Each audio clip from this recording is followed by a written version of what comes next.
हमारी सर सीधी सीधी मांगे आयोग से ये है कि आपने 3 पेपर बाहर आए तो आने कैसे दिए, और अगर आए हैं तो आप इसको पेपर लीक क्यों नहीं कह रहे हैं। हमारे माननीय जीएस मर्तोरिया साहब का ये आया था कथन कि हमारा जो पेपर है वो सिर्फ 2-3 पन्ने बाहर आए हैं, पूरा पेपर लीक नहीं हुआ है। क्या 3 पन्नों से युवाओं का जीवन बर्बाद नहीं हो रहा है? क्या 3 पन्नों में आपके हम ये ना माने कि उसमें 20 क्वेश्चन लगभग नहीं थे?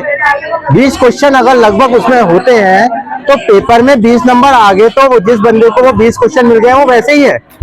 हमारे लिए पेपर 100 नंबर का है और उसके लिए पेपर 120 नंबर का हो गया।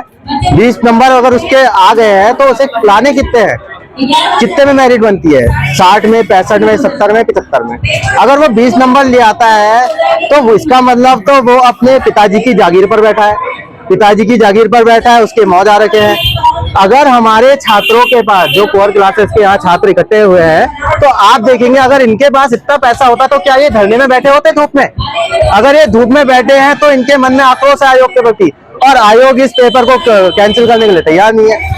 अब कैंसिल नहीं करेगा तो हम यहाँ पर आमरण अनशन करने के लिए तैयार है।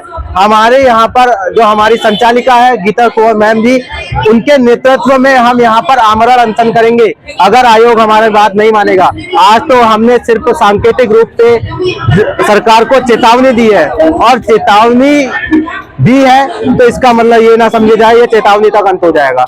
अगर हम चेतावनी दे सकते हैं तो हम जो सरकार हमने चुनी है, जो आयोग हमारे पैसे से सैलरी लेता है, हम उस आयोग की चिता बनाने के लिए, सरकार की चिता बनाने के लिए भी तैयार रहेंगे।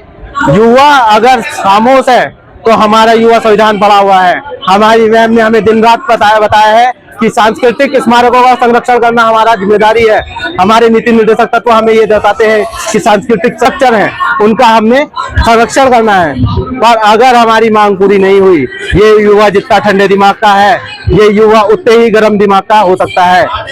तो क्योंकि मैंने अभी अपने वक्तव्य में भी बोला था, शिक्षा वह शेरनी का दूध है जो पिएगा वो दहाड़ेगा, लेकिन आज समय यह आ गया है अभी हमारा युवा शिक्षित है तो वो दहाड़ रहा है, और दहाड़ रहा है तो जो शेर दहाड़ सकता है वो शेर शिकार भी कर सकता है।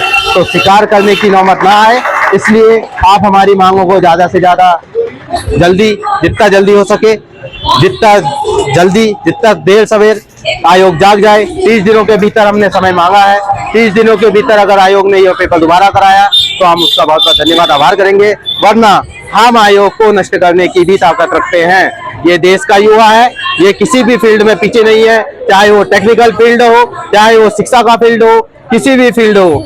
ये युद्ध करना भी जानता है, युद्ध टालना भी जानता है, शस्त्र चलाना भी जानता है और शास्त्र का ज्ञान भी रखता है। इसी के साथ मैं आपको बातों को समाप्त करता हूँ। धन्यवाद पत्रकार महोदय, आपने मुझे बोलने का मौका दिया।